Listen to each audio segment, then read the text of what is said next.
You say in scoring in your song, you say that's why I got my circle tight, which I think is it's an amazing thing to have people around you who go and they say, I'll take you as an example. They go and they say, yeah, Mikano, man, he's onto something.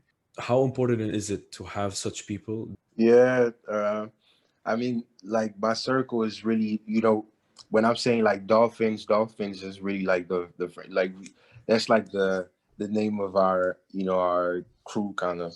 They're the first ones who kind of pushed me to keep on going, and every time I got an idea about a song and stuff, they helping me out on everything, for free. It's like my brothers for real.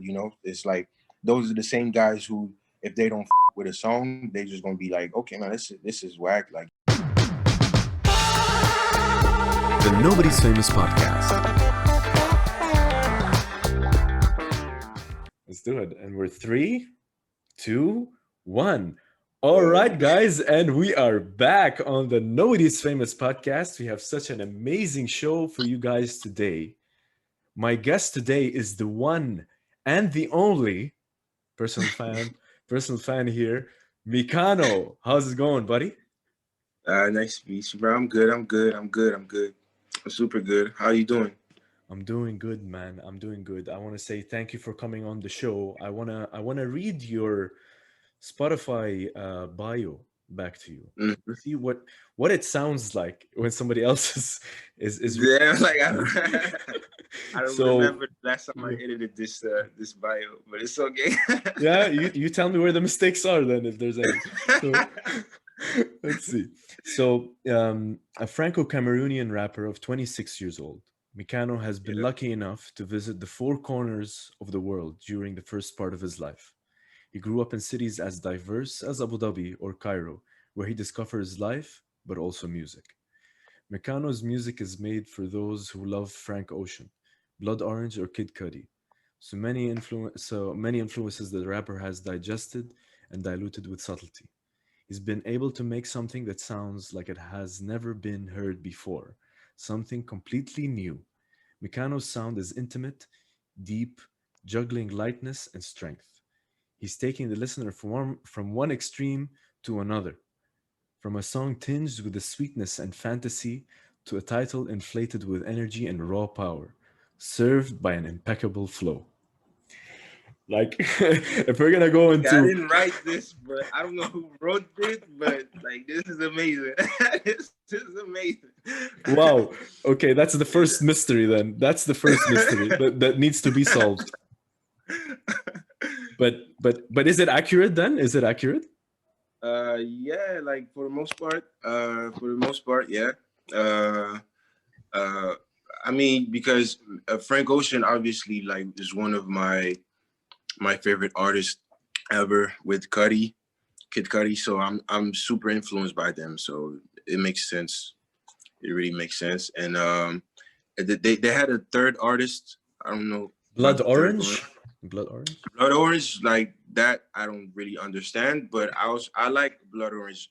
I really appreciate his music, but I don't think we make Mhm. the same music. Maybe because of the intimacy. Maybe I don't know. Okay, awesome, But awesome. yeah, it's pretty true. Like I lived in Abu Dhabi, uh, which was like one of my best years ever, because like people were so welcoming over there. You didn't have nobody was judging, the music that you were listening, and the religion and the skin color and anything. So it really was like the first country where I didn't feel this pressure of like being black, or or being like just like, if people love like heavy metal, and it could Mhm. hang out with people that who love like techno music, and also people who love rap, and so it was no differences like that. And we were super young. It was at a young age where usually, in other side of the world, like at this age, you're super like judgmental of like other people. So it was Yeah. really Yeah, amazing. yeah, that's interesting that you mentioned that because also here, like in Abu Dhabi, there's a lot of different musical styles or a lot of nationalities that listen to different types of music. So they Yeah. all clash in the same place. And I feel Mhm. maybe you're mentioning that because other places you may have experienced maybe a different reaction towards your music. Yeah, true. Yeah. Hmm. For sure, for sure. I want to start off, first of all, by saying like our show comes through Jay Keen. He's the one who connected us. Yeah, shout Uh, out to J Keen. Check out the Jay Keen. Yes, yes, And I want to big talk shout about out. your collaborations with him, and he's the one who connected us, which is awesome. And he was Yeah. the first show we officially ever released on the Nobody's Famous podcast. He's Okay. officially episode one, and He's the OG. he's the OG. He's the OG. Yeah. Okay. And it's such an awesome show where he rapped as well, and we talked about his music. And Mhm. earlier this year, he told me, I want to start with this. Earlier this Yeah. year, he told me about you, and this was in March, and he told me about your new EP, and specifically When It Rains Glitter, the song. And Yeah. and I wanted to start with this song because it's I'm always listening to it, and the I you could know just appreciate it. a while back I shared it with someone. I told him you need to listen to how this song sounds because it's so mellow, so different in the way that the tunes are. And I was when I saw it for the first time, I mean, I was lucky to experience the video clip at the same time because I think that was your intention. I think your intention was hopefully people will listen to it while watching the video clip Yeah. because I think it gives a Exactly. very different message. So I was lucky Yeah. to do that. So I have so many questions about When It Rains Glitter, All and right. I don't know where to begin, but let's start by why did you decide to split it into two parts? All right. Maybe let's go with that first. Uh, why? Because at first,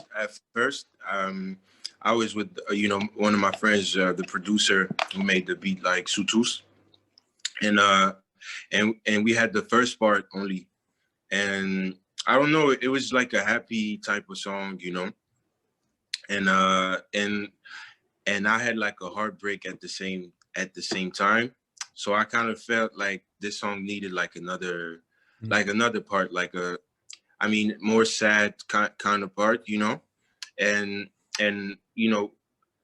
I didn't know back then. Like I just had the first part, and I didn't know how could I continue the song. We just had this idea of like the piano and everything, and basically it was just one day. Uh, I was at home and I was just by myself, and I decided to just like let go like everything, and I didn't write the second part.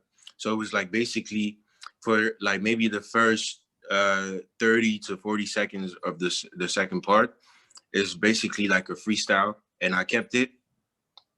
And then I added the melodies, I did the harmonies, and after like just after that, and this song honestly is like my favorite song in the Melting Balloons, because it's like super raw feeling, super Yeah. raw, and it had like a double sense in a way, because it had this first sense of like everything is amazing, everything is naive and all that, and the more you experience life, the more you go through life, and the more you realize that you know being naive is cool, but at the same time, it could be something that puts you in a bad position somehow. So, it's important to have this naive part, but also to have this sad kind of thing, like that makes you realize that life is not always like how it's supposed to go, and that's why like this song basically represents this. So I'm super happy because it was really at the time that I did this, I really needed a song like this, so I really needed to have this in my life. So I'm really proud of this one. So it's amazing that you guys love this song, because I I honestly felt like this song was not going to be like loved the way I wanted to, but people really received it pretty well. So No, I'm super happy. I think it's awesome because you don't you show the let's say the bad side of life, and I think you're not afraid to show that. I think that's what's awesome about it. And I've listened to, I love part one, so I always listen to part one, but Mm, I also listen to the full version, which has both.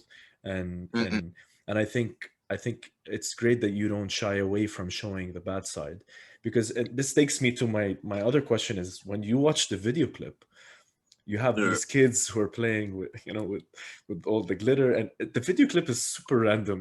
I need an explanation. And what I like about it, what I like is that it's random, and I guess maybe the lyrics in a way are random because you want people to focus on the melody. So when you Mm, watch the video clip, you go yeah. like, what's up with these kids, what's up with these two guys standing in the water? And then It- it's just so it's super random. And then it's there's a random, yeah. van, yeah, there's a van that's flipped over. And Yeah. like, but what I like also about it is the way that it's shot, because it's so detailed, as in like the Yeah. close-ups are so detailed. Like I can see, your Like mustache little hairs, scars yeah, and and I like, can yeah, see, yeah, I yeah. can see like the girl's, the hair on her face. And I just Mm-hmm. like the whole thing about it. Every time I watch it, I'm mesmerized. And I don't listen to Thank the you, man. lyrics. I'm mesmerized by the detail that you've put in it. So maybe just clear this confusion that I have with the video clip. No, it's like it's like, I mean, it's kind of supposed to be random in a way, because it was kind of like the DNA of the whole project. It's like random feelings, that everybody experiences, but at the end of the day, like we all go through the same stuff, and our own life is random. So like the lyrics have to be like random kind of in a way, not necessarily uh, talk about a specific theme.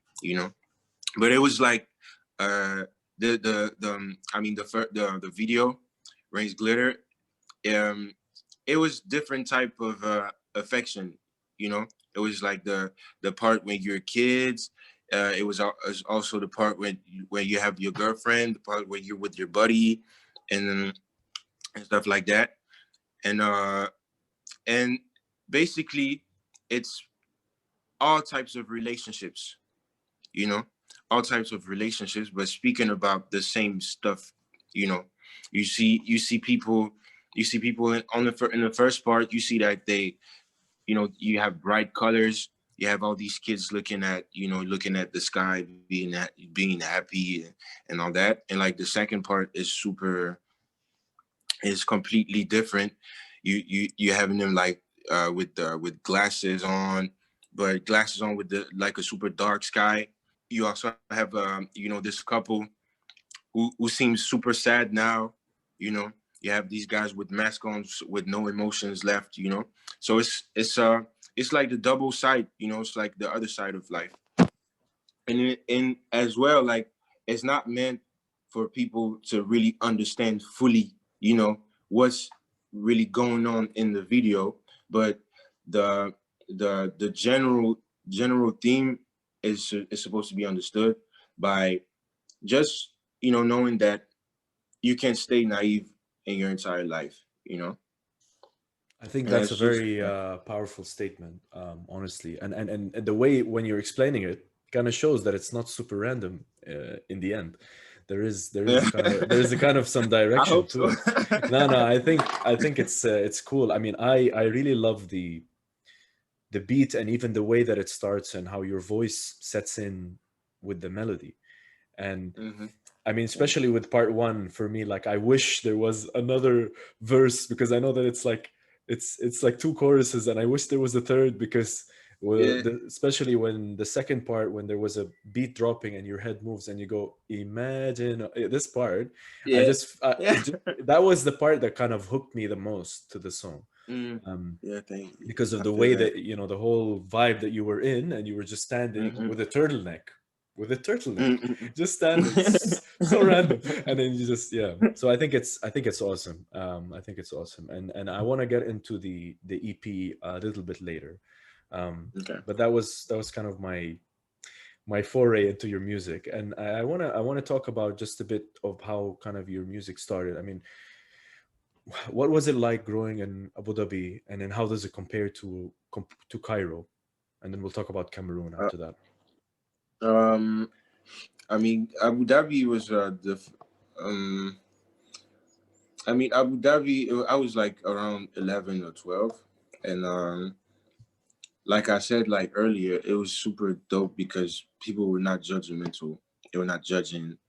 You actually could be like yourself fully. So it left like a huge space for creativity.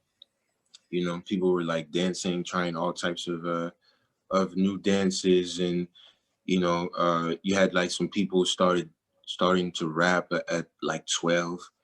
In all types of languages. Uh, you had people like drawing. Back then, I was drawing, and I mean, it was just this feeling of you're with people coming from like different, horizons, and they actually share the same passions and like the same. They're just only focused on that, what's best for them, and the difference with Cairo maybe is because I didn't stay that long in Cairo, maybe like 10 months, 10 months, and like I was in Cairo during the uprising. I was supposed to stay there for like 3 years, but because of that, like we stayed just like 10 months, and I got back to Paris. And that's the Okay, only yeah. difference, right? And that's basically the only difference. So I can't say that I really experienced like the Cairo life that much, but enough to meet my best friends. Because two of my best super close friends, they're from Cairo, and like they live in Paris now as well. Okay, awesome. I think that with Cairo, that must have been probably that's the reason, or at least that the objective, that you came out at least with those people by your side, and that is kind of the connection that you make. But so then, was, how we say, like, was Yaoundé, did that influence your music, or were you just younger at the time? It wasn't the Uh, start of your. I never I didn't I in Cameroon I didn't live in Yaoundé. I lived in Douala, but I was born in Paris, and like I stayed 4 years in like right after I was born, we got back to Cameroon for like 4 years, and it was in Douala, and and honestly I don't remember. It's just I just remember the times where I went back on holidays during the holidays, for like 2 months, 2 months, and it was basically every year, and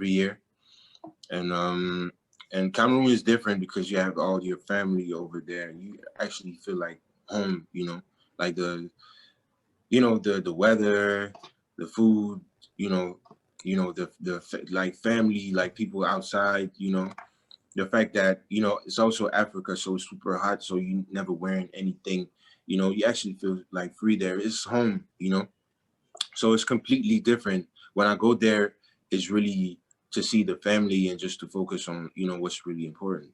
You know, I don't make music when I'm Mhm. when I'm there. I just go see the family, the friends, and all that.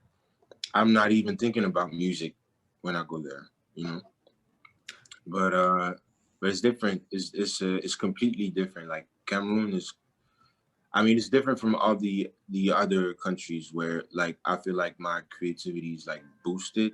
Over there, it's just like I'm just taking a break, you know. Yeah, yeah. I think it's good that you have that. I just wanted to know if, in a way, that kind of like influenced your music. But it's good that you have like a base that you can go to where you can just really switch off. Because I can imagine also, to we've said that on the show before, and just in general, I think to be always on and creating is maybe good for some people, but it's not always Yeah, good, it's because not you always. wanna, yeah. Mm-mm-mm. and Yeah, it's and not always cool. yeah, for sure. And so, with your music, did, like, I was reading a bit about you, and it said, like, did you, I want to say, you talked about how you learned everything. You learned to edit, you learned to make the music all by yourself. You've done all of that stuff. But when you were starting out with music, when you were writing, did you make a conscious decision and say, I want to pursue this, or you just looked at the music and you're like, this makes sense? Like, Um, it was progressive. Uh, at first, I wanted to. At first, I was just writing stuff, and I don't know. I came to a point where I was saying so much stuff about myself, what I was writing, that it became kind of like a drug to just write and write and write. And one day, like, where met this one of my best friends, like he booked a session for me, without even me knowing he booked the session. And I got there and I just like laid a couple of tracks, a couple of things that I wrote, and it sounded like really, it sounded good. The voice was there, like I don't know. I really enjoyed this, and from that moment, is actually when I thought, okay, now this is cool, but next time I'm gonna try to do better, and like the next time, and the next time, and the next time. Oh, now I'm gonna start singing. Oh, now I'm gonna buy this keyboard so I can like I can add some melodies when I want, and at the end, you just sitting here with, 10, 20 songs. And it's like, oh man, that's a project right there. So like, let's just put these 5 songs out, and like just see the feedbacks and all that. And then you receive like the feedbacks, and you're like, oh man, so it's really good. So let's go, let's keep going, and then like you start building like new ideas and like new ambitions and new goals, and you just realize after like 4 years that you're like deep in that.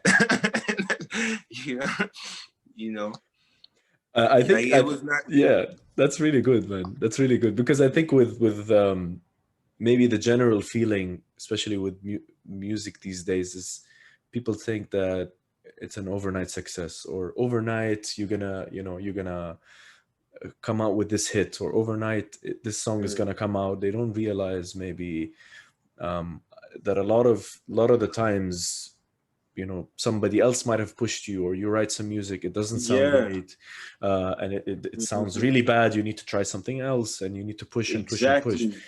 Exactly. Like you got like, yeah, my best friends, like sometimes I'm playing them some songs and they're just like, nah, that's whack. You should try this and that because this is whack, and like they're not afraid to tell you and Hmm. that, so you got, you know it's not because like you release, like everything you release, of course, is going to have like a certain type of quality, but it's not like we're not superhumans.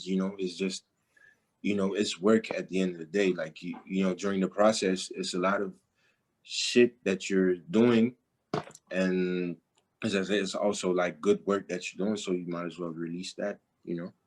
It's a process, and like people don't see the process, but it's not a bad thing. Yeah, It's yeah, uh it's yeah, yeah. normal. People see the result only, and they think Mm-mm-mm. that there was nothing there. Either there's nothing behind it, or you just did a hit, and there's no misses that came because of that hit. Um, Mm-mm-mm-mm. it's There's tough. plenty misses, like plenty. Like I'm missing a lot, like because sometimes I'm working, like I can do four, I can spend like 4 nights in the studio, not stopping, sleeping for like 3 hours per night, and it's a lot of misses, a lot of songs that you just put to the trash and stuff, but it's a process at the end. Yeah, yeah, yeah. I'm glad you say that because I think if we can relate for us on the show, it's the same. There's many Mm-hmm. times where I go and I do a show and I say, maybe I could have been better," or with my co-founder Alex, we look and we say, maybe that question we could have changed that question, or maybe we could have done Yeah. something else. It's always the case, and I think Mm-hmm. I'm glad that you mentioned that. Coming from the current success that you're going through as well, it's really important to keep in mind that difference. um I wanted to ask also as well, like, your did you like did your music have an inflection point, like with were you like inspired by I mean, I've read this, might be wrong if we read the bio was different, but I mean, like, were you inspired by, okay, obviously Kanye and Kid Cudi? Can you say those made an inflection point in your music? Like, did you have a style and Yeah, then, yeah, yeah, yeah. yeah. Yeah. Uh, um, my beautiful dark twisted fantasy. Like I was a fan of Kanye. You know, I was a super huge fan. Like I'm still a fan, and Cudi. But like this, my beautiful dark twisted fantasy was really like one of the albums. You know, one of the albums you listen to, and like you started to cry.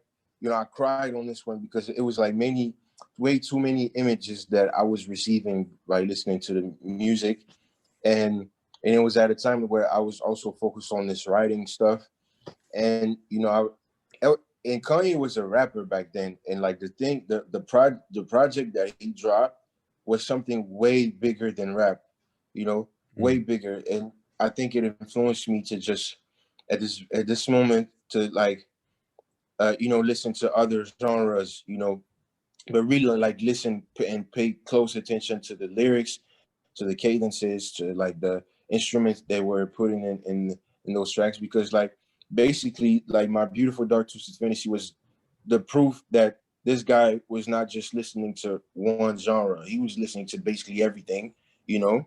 And the result was just that the album was perfect because everybody from like any genre could just relate to this album. And Cudi, so it's like global. It's like the vision were like super global, and that's what I was trying to, I was trying to do like with my songs, without being like super like commercial, with just being like super accessible to the whole world because there was a feeling that everybody related to, But Cudi, it was different. Cudi, it was like his ability, like the melodies that Cudi was using, was just so touching. Like the guy could basically, there's plenty memes about him, like about his hummings, like and but this is, I mean, people who don't listen to Cudi, like they cannot understand this. Like his melodies were really touching, like crazy, and it was deep, and it was also like you know with his lyrics you actually felt that you had like a big brother speaking to you, like because I didn't grow up with any brothers.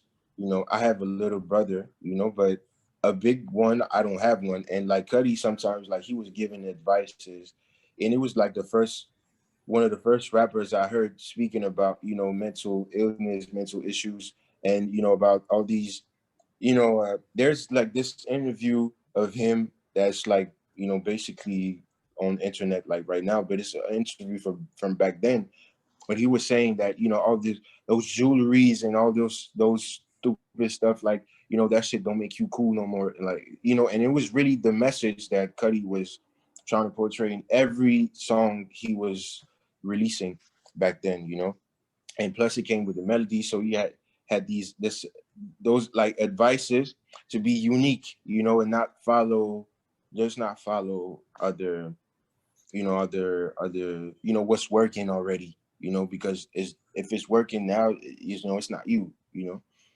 And I think those two, like Kanye and Cudi, influenced me to be like, to really dig for my own sound, you know, like really, like I spent like countless nights trying to like really uh focus on, the sonics. Like, is it does it sound like me? Yeah, it's cool, mm. but like, does it sound like me, or does it sound like, yeah, okay, okay, let's do this.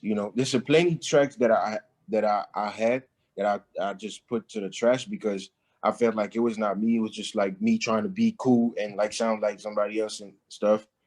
And yeah, it's basically that they influenced me in this way to really don't not be scared of like doing something that has never been done like before. It's not because it hasn't been done that it's trash.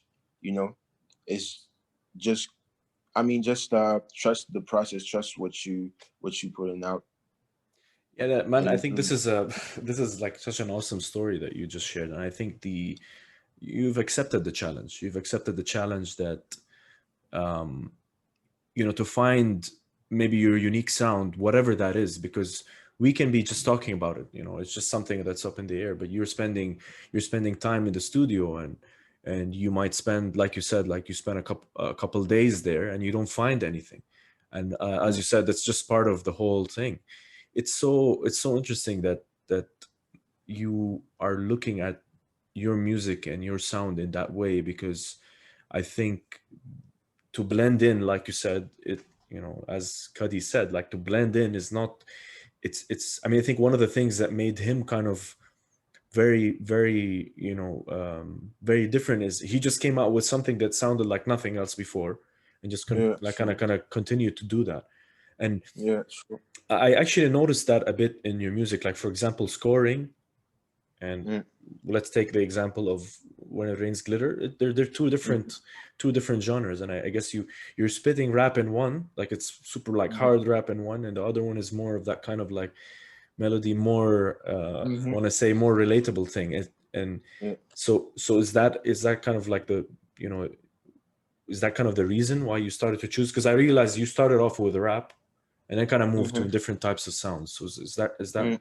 am I getting that right? Uh, yeah, it's like, because like I just love rap, so I know I'm still gonna make rap and still gonna write some bars when I'll be 60, you know. But it's just like true, like I really love rap. People don't understand how much I love it, but it's just like it's not because I love it and I started doing this that I'm gonna do this like my entire life. I'm gonna try to reach deep different sounds and all that, and as well, um, um, like the scoring the song. It was like a drill, like a UK drill type of songs, and the purpose is to do kind of do like every genre that I love, and in those genres, bring my kind of my footprint, my blueprint, you know, and that's what makes it unique at the end. Like if I try, all type of genre, if I just love it, if I just love the sound and I want to do something on it, you know, I believe that the more I'm going to do this, and the more I be able to like, open to be open to like all types of genre at the same time, Yeah. and like bring and mix like different different genres in the same song and stuff like that. Like even like the scoring part, he had those like this very drill during the verses, and like when the hook comes in, it's more like an electronic type of, you know, you don't even really know what's going on, like, and the Hmm. flow kind of changes and all that. Like I really love to have, um, songs that are not always just like this, Yeah, yeah. The same it's kind just, of yeah, two, like a verse and a chorus, verse and a chorus. Yeah. yeah, yeah. Mm-mm. And when you talk about footprint, or like what's your style of making songs? I think you were asked the question, I think, on an interview that you did, and it was like, can you tell me more about your origin? Or kind of like the question was, do you put your origin within your song? And your answer was like, that's not what I do. You're Yeah, trying to do music that sounds like Mikano. You're not trying to do music that sounds uh, what to say, French or Cameroonian or something yeah, like that. yeah, And I for found your real. response quite interesting, because I just want to say that I had a question that said, "Do you put your kind of heritage in your music?" And then I removed this question completely. I removed it completely when I saw this. I was like, let me ask him about his response. Yeah, Is and that's why I want to clarify to the audience and say, as what you just said, is when you do your music, you're doing it that it so it can sound like Mikano, not so it doesn't sound like it's a French. It's something about yeah, France, yeah, or something yeah. about Cameroon. Yeah. Mm-mm-mm-mm. Like, I mean, when you make music, I mean, I don't know personally. I'm not speaking on behalf like of other artists, but like for me, it's like if I make music, it's more. I make music for myself first, you know, and then like if I like it, I want to share it to the people, you know, and it has to be me, you know, it has to be me. Like otherwise, I don't know, it's going to be weird. Like if I start making music because I want to sound like this guy, or if I want to make music because I want to represent like my country Hmm. and stuff like that. Like music is like a universal language, like I'm saying, you know. So I mean, the only way for me to sound kind of universal is to have something like pretty unique, so I can say that, yo, like everybody, if you want, like tomorrow, like you can make music, you know, or this person can make music and this person can make music. Like you just have to be yourself, you know. Everybody can make music, honestly, you know, if you really think deep, like everybody can make music, you know. And no, I'm not represent. I don't want to represent, like, you know. I mean, you know, I don't need my music to represent my country, Hmm. you know, or to represent where I'm from and all that. Like, besides music, I'm already representing, you know. So music should be like for, I think, a higher purpose, you know, not just based on like one country, but it's like it's for people around the world. Like you, sometimes like you drop in a song, and you know, there's this person from Russia who sends you a message like, "Yo, this song is amazing," and so you're not going to say that you're representing your country when somebody from like outside from Russia that you didn't even know uh, relates to your songs as well. So you kind of represent him as well. You know, at the Hmm. moment he related it to your track, you know. So it should be for the whole world. Like honestly, you Yeah, know. yeah.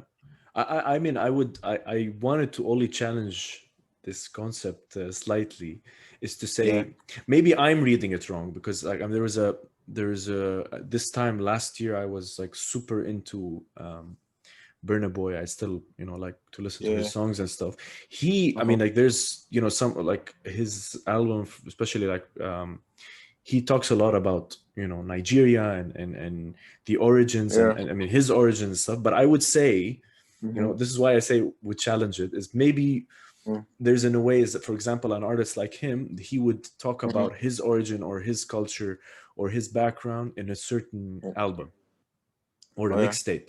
It wouldn't be on a Uh-huh. on a single. So that's why I'm saying maybe you could look at that just from a very focused, like it's one project, it's a mixtape or it's an album, where you can talk about that, maybe talk about stories about your life that are Mm-hmm. specific to. That's only where I Mm-hmm. would probably challenge it, because you could give a Yeah. different type of flair. Because for example, somebody like Mm-hmm. Burna Boy, all his songs, I mean, even the dialect, the way the words he uses, Yeah. they're all different. I think I would like to say that's also what got that appeal, because people like Afro beats, but then add to that Yeah. his flair Yeah, to it, yeah, yeah, for sure. Yeah, for sure, for sure. Like, especially like people like Burner or like Wizkid or all those people on the scene, because like the culture is super. It's a really strong culture. Like the Nigerian culture is like super strong. So I think if you go to Nigeria and like you just, I mean, you're trying to go somewhere, like we're going to know that you're from Nigeria. The culture is super strong, so of course, like you're going to represent it. I mean, like Burna Boy, like represents Nigeria even without listening to his music, just by the way by the way he looks, Mhm, by the mhm. way he talks, like the dialects and everything. It's like a super strong, and it's amazing when when somebody does it like this way. Especially, and Burna Boy, like, it's different because like I'm a huge fan of Burna Boy. Like I love Burna Boy like crazy. And it's like Burna is this guy who kind of like he blew up like in a huge, like tremendous way, and he stayed true to to like his roots and stuff, and he stayed true to his sound, and he kind of added like other other genres, but like in his way, to his own music. So you have like now you have songs that are like popping because it's like Nigerian, it's like Nigerian Mm, melodies, Nigerian instruments and stuff, but you're gonna have like this little snare that sounds like kind of like a pop, you know pop song like from the States and all that, you know, and the mix of all of this makes it like the way it is now. You know, it's just something like you can't miss. You know, you can't miss like, you know, nowadays you can't. It's impossible for you to not know Burna Boy. You know, and that's a strong thing. But that was like a huge challenge, honestly, because if you compare, like, even if you take like Wizkid and you know, Davido, those are people who also like that were they were like here kind of like before him, Yeah. and they huge as well. But Burner, I think he had something like uh I think he blew up more because he had something. Just because I think he brought other genres to his own, you know, to his own genre, you know, and that's what made it, you know, explode. Yeah. I Yeah. think in a way Yeah. because Yeah. at, at the end it's just like, you know, it's music. So you know, if you stick to one genre and one, you know, one country, one culture, I say that you're gonna blow no matter what if the music is good, right? But it's gonna be like a certain limit, you know, a certain limit, like the point where you cannot just, you know, it's gonna be hard for you to, you know, just go a step ahead. And you know, Burner kind of, I feel like he kind of got that, and like he just went and explore other things, and he just brought it in his music, and that's what made it go like super Yeah. huge. Yeah, Mm. I think as well he wasn't afraid to, like, for example, the song Bank on It.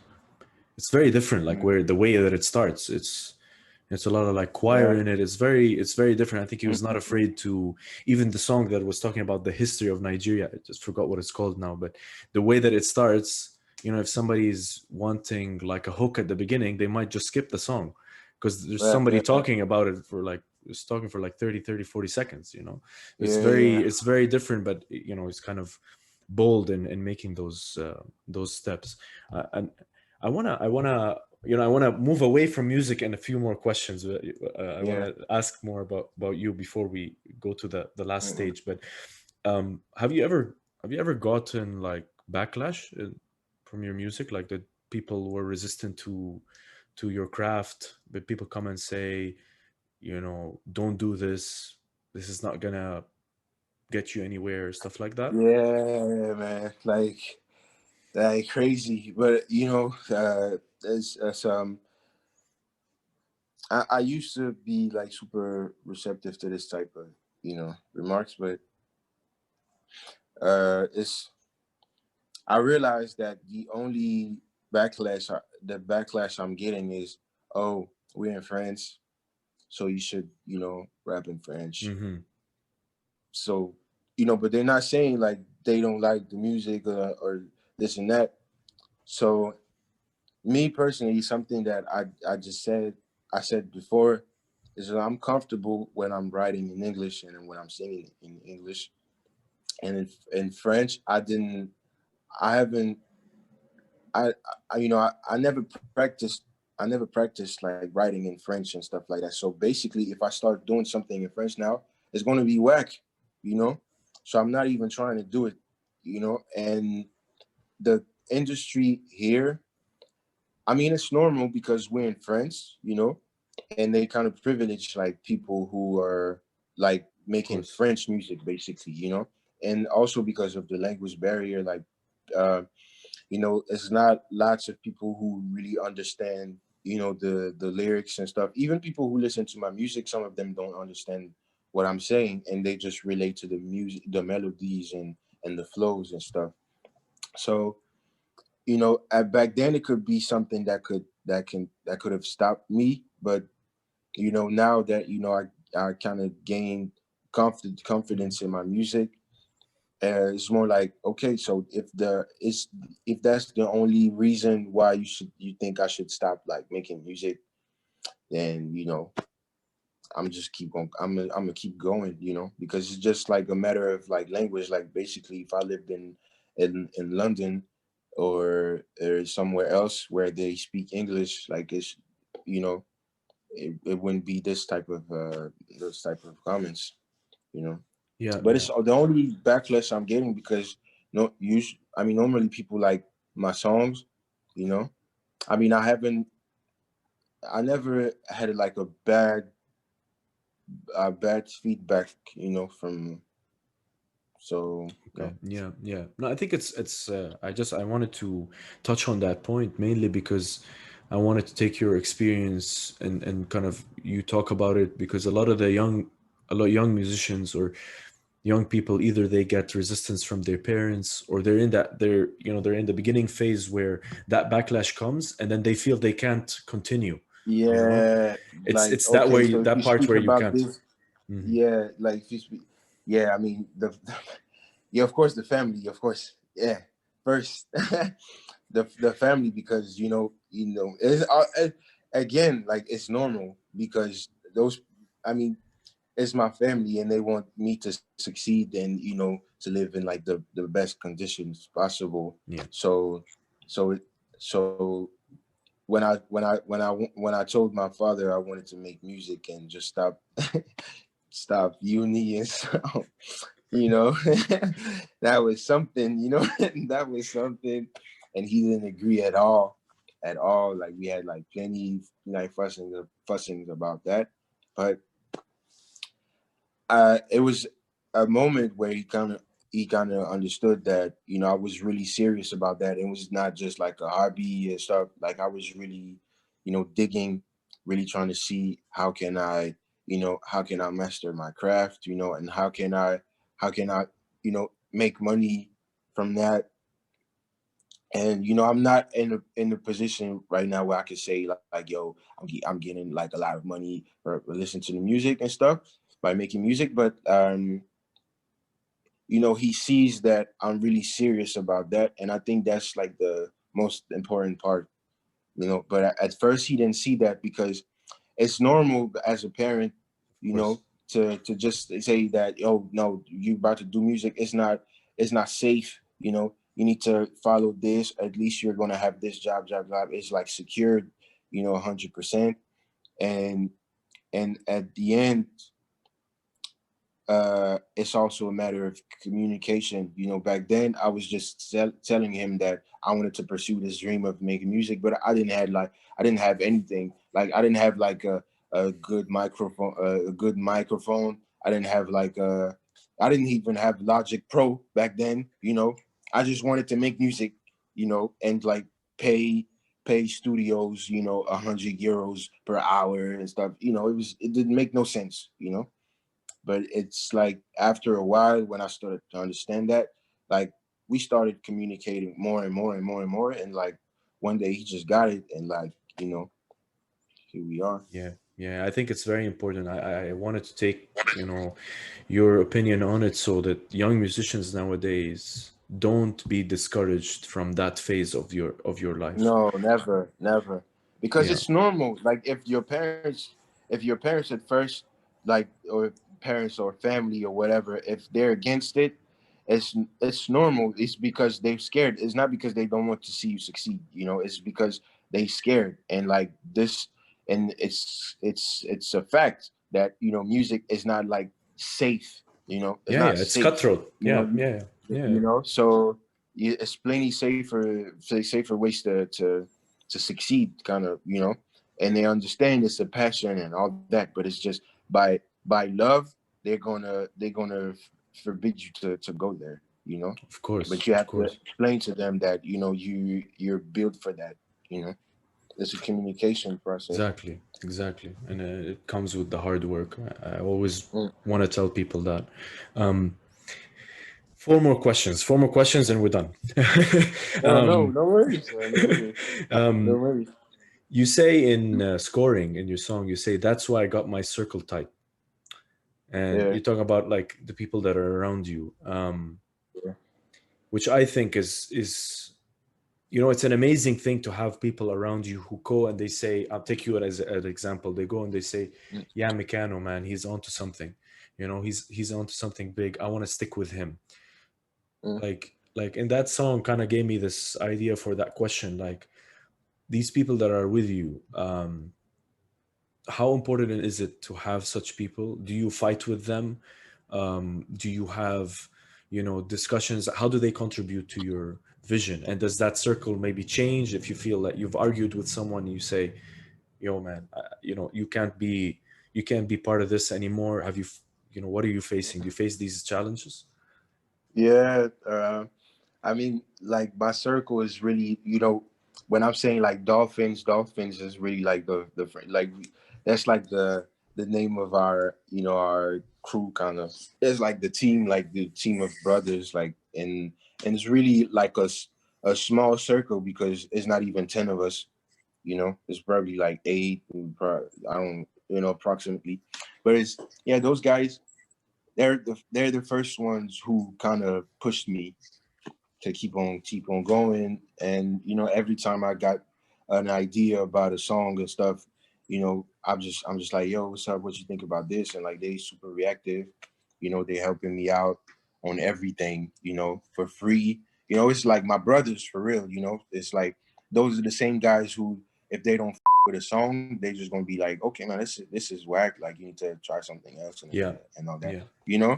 And and yeah, you know uh it happens that sometimes we fight about things, but it's not. It's just like when you fight with a family member, it's because something pisses you off, and like you just saying it directly because you we need transparency. That's just that. But it's no big Mhm, arguments. mhm. That make us question our friendships and stuff. But it had like sometimes you're close to some people, and you realize that after a while that they were not here for the right reasons and stuff. But at again, it's because they were not meant to be. You guys were not meant to be friends. At first, so it's easy after that once you realize that to just cut from someone. And we already did that. But it's life, man. Yeah, yeah, for sure, man. I mean, I say this because I like to talk about that circle. I mean, the musicians we've had on the show, I've asked them the same thing, and I think it's like super important to realize that, especially with with our team. There's always Alex that's either pushing me to do something, or my other team members, they say no, don't ask this type of question, and then we argue over that and we change. So I think, like you said, it's normal, but I just find it amazing that you could be around such people who give you advice for free, who are not afraid to give you Yeah, opinions. That is absolutely like, that is priceless. For someone to come yeah, and for tell sure, you your for music is sure. horrible, come and tell you your music, this song you have to trash it. Mhm. And that's Yeah, that's I think valuable advice. yeah, um yeah. That's like, I mean, that's the. I'm super lucky. Honestly, I'm not gonna lie. I'm super lucky to have them around. At all times. Really, like, if I, when I, when sometimes I'm doubting. I'm just like, oh man, I don't know if I'm gonna keep on, pushing the way I'm pushing right now. And just one phone call away, and just like, exactly. I'm boosted after that. Like I'm super lucky. Some people don't have this you know, in their lives, as they're going through all the same stuff. And, I don't know how they can handle this because it's a lot of pressure at times. Indeed. I mean, I would say to those people, if there's someone who's shown affection towards your creation, whether it's music or something else, just hold on to them, just put them in front of you and say, can you join me on Yeah, this? Try to join me on yeah, this one. Um, for sure. my final question on music, Mm. Mikano, is, and this is like, you take the question how you want. Okay, this is an open question. Are you, and this is kind of related to the show in a way, are you searching for fame, or is your ambitions more about your music being heard? And again, there's no Yeah, right or wrong answer. I'm just yeah, asking you yeah. No, something. no. Mm. Yeah. I mean, first of all, like I'm definitely working because I want my music to be heard like at a like much larger scale, you know, and that comes with being famous as well, you know. So, you know, like the more people listen to your music, the more you're known and stuff. So I think it goes the same, you know. It's all a matter, I think, of being famous for the right reasons, you know. If like, like if your purpose is actually to get like people listening to your tracks more and more and more and more, then yeah, I want to be famous, yeah, you know. But yeah, only that. Like I just want to be known for my music, and that's it, you know. Like my music, my music videos, and my live performances, and that's about it. My personal life is my personal life, you know, and that's Indeed, all, you know. indeed. I think that's one of the reasons we started the show, is to kind of have people talk about that, and also show that even famous people, they bleed the same. They're humans. They have the same Mm-mm. feelings. They have a personal life, and it's very tough Yeah, to kind of shield that from some of the the fame that things come around. And I think sometimes we treat people unfairly, famous yeah, people included. We yeah, don't realize that they have also personal lives. I thank you for touching on that point. um, my second last question, and this is away from yeah, music. um, yeah. I mean, do you have any aspirations, like to start your own business, maybe your own label in the future, or something that is, Yeah. something else? Or what are the things that you do, if not music? What are the other things that you do? Like I like photography like a lot, you know. I like acting. I like all this, like everything that touches art, Basically, I'm just a fan of this. But like on a more serious and like I want to like if I have to start a business, I'm going to start it in Cameroon, in my hometown, you know. There's plenty of events I'd like to do over there, because like they don't have like the same. I mean, it's a lot of artists over there, but they don't have the platforms. They just don't have the platforms, and sometimes like all you need is like just a little push, a little community, in order to make things change. And like, you know, it's not, how to say that, like, uh, the fact that everybody over there loves music, for instance, and loves movies and all that, Hmm. and you don't have the infrastructure to to actually build something from there. It's kind of frustrating, It's super frustrating. So I know that if I don't make music, I'm gonna start a business, but a business around art, and it's not going to be in Europe. It's going to be in my hometown for sure, for Awesome, sure. man. Awesome. I think that's a great ambition, to be able to put out something to help others, and those voices that nobody's hearing, so they can be heard. I think that's Yeah, for an real. awesome and very, very, kind of humble outlook on stuff. Um, Mikano, the final question, as we reach the end of Yeah. the show. Yo, I've we had can go for 2 hours. We I can. know, I know, buddy. We can. It's been awesome. I mean, we'll make it two. We'll make it two questions. Okay, so we'll say, I want to say, um, why did you accept to be on the show? On this show. Because, um, uh, you know, like Jay King, like he just called me. He's like, "Yo, I have this show, and are you down?" And I didn't even look at the show. I was like, "Okay, yeah." I was there. Yeah, let's go. And then I didn't even know, because I trust him. He's like really my brother. So it's like, you want to do this? I'm gonna be like, yeah, okay, let's go, let's do it. And plus I know that if he does, he's like a super, good-hearted people. So I knew that you guys were going to be like the same. It's going to be the same energy at the end. So yeah, I was just all for it.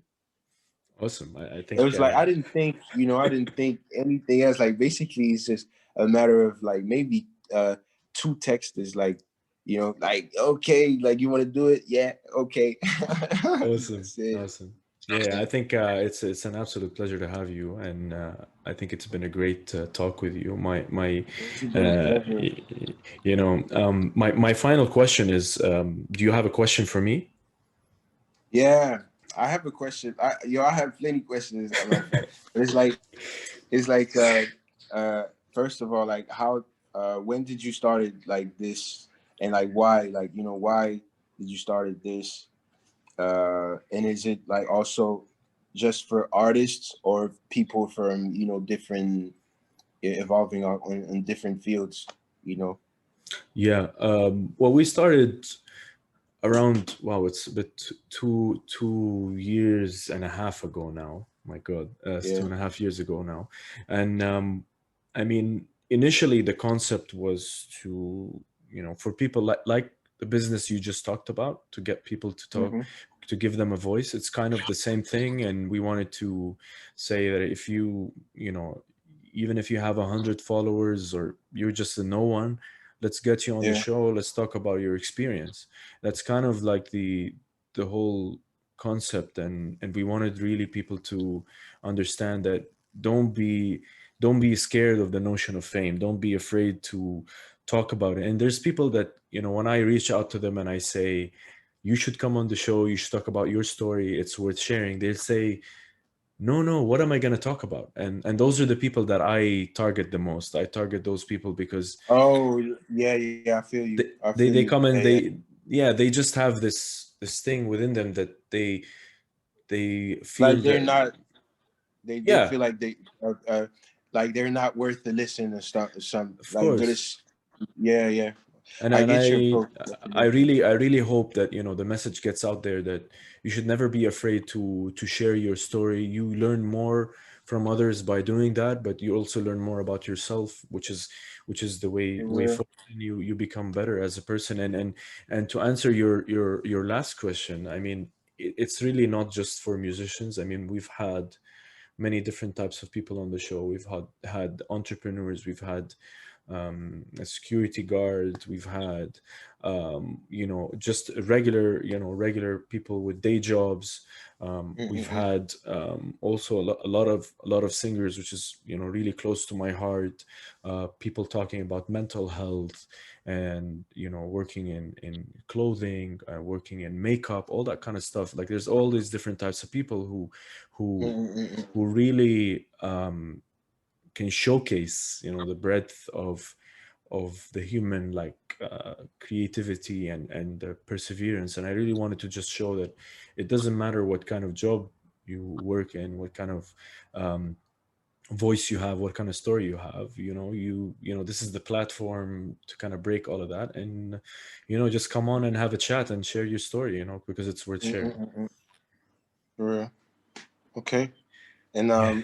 and were you and before that um like did you like that's a question like outside of your job, like did you live in Abu Dhabi like since I mean for how long, like for how long? I mean, I've been living here all my life, and I mean, Are I you grew up. born you were born here? Yeah, I was born and raised here in Abu Dhabi. So for me, like, this is my home, and I've had the chance to kind of meet people abroad, because I studied abroad, but also meet people here who then showed Yeah, me that they're creating things. Why can't I? And if you saw yeah, me yeah, 3 years ago, or if you saw me 2 years ago, I'm not the same person. I didn't really think that I had the potential to do this. And Alex would push me, and I pushed myself, and my friends would push me, such as Jay Keen and everybody else around me. They would push me and say, just keep going, and they give me some yeah, yeah. criticism here and there. And it really, like, when I look at myself back then, it's completely different person. And I really try to share So, that message with people, that this is an so was absolutely it normal it's a normal thing that happens. and like was it because of your of the of your work that like your confidence kind of changed, or was it because of like a special events outside of work? Yeah, actually, that's a very good question. I think it's a mix. Like with work, I would definitely gain confidence, and a lot of the people within my work and job have pushed me and really kind of said, you have the potential, you have the chance to do these things and to work on yourself. And it's also me, like, I left also Abu Dhabi to study in Spain, and that kind of gave me this reality check, or like a shock, where I was also always fascinated by people who started companies, because I think that's also one of the most hardest things you can do in life, is to take that kind of risk. True. And I was very fascinated by that. And then I was with people in class who bought and sold companies, and here I Mm-hmm. am. I had just worked for like less than 2 years, and I'm like, what am I doing with my life? So Mm-hmm. it was just such a big reality check. So that kind of stuff really affected me. But then when I came back to Abu Dhabi, that's where a lot of the work influence came. Like I started gaining more confidence. I started believing in myself, and started learning Mm-hmm. skills from myself and from others as well. So Yeah, yeah, yeah, yeah. yeah, yeah. Um, And was it and like last question, yeah, go ahead. like was it like uh was it scary because because you said like you were in the same class of like people buying and like and selling companies and stuff, like was it like frustrating because you were like, oh, the dynamic is like super it's too strong for me. So was it because of that? And yeah, was it because of that, like, basically, or was it because of like maybe that's how you were like before and then just Yeah, that? yeah. It's part of it. I mean, I was in that phase where, I mean, I had just started working in, sorry, started my studies in Spain, and I met all these people, and I was so intimidated by their abilities. And I said to myself, I was 23, and like I'm Mm, meeting people who were like 20, and mm, they've bought and sold companies, or they're younger than me, or even like even the same age, and they've done so and so. And even in class, the way they would mm, speak, at mm. first it's intimidating, but then Yeah. you realize that, I mean, I didn't realize it at the time. That was 2013. I didn't realize it at Mm. the time, but you don't have to be the smartest person in the room. So I think that's Yeah, like, very, very, you don't have to be the smartest. And it for took me real. time. Yeah, it took me time to realize that. And I realized that, I mean, out of Spain came out my blog. And then from the Mm, blog came the podcast. It was, mm, mm, in a mm. way, it was part of that. And when I actually started the podcast, this fear kind of didn't go away, because a lot of the fear came from, I was afraid. Maybe you must have had that with your music, but I was afraid that what I'm putting out is maybe not as good, or people will say, oh, that's weird, what is he doing? And I always had Yeah. that, especially in the beginning, the first few episodes. And if it wasn't for Yeah. Alex, who would push me, and kind of tell Mm-hmm. me, just keep going, it's good. And then when I watched the shows, I was like, okay, this first episode's great, second one's Mm-hmm. Hmm.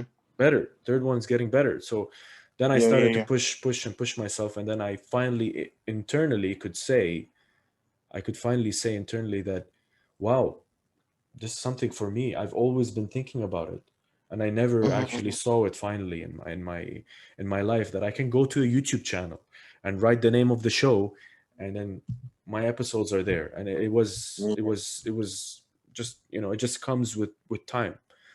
It really does It come with comes time. with time. I think the more you like, just the more you do, and like the less you comparing yourself to people, Of because course, like yeah. you have the more you But yeah, do, like the more you have actually you realize like the work you have to do, and it takes a lot of space in your mind, and so it's less space for comparison and you know indeed.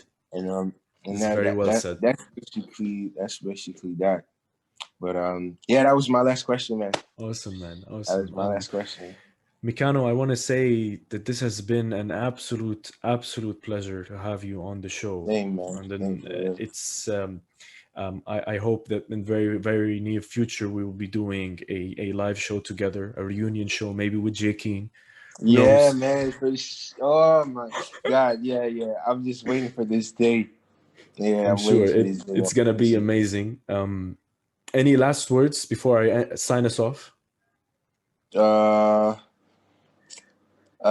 no, I mean maybe like yeah, guys. If you don't know me, my name is Mikano, and like you can like subscribe to my Spotify, Deezer, Apple Music, and YouTube channel, and I'll be back soon with new material as well. So thank Awesome. you.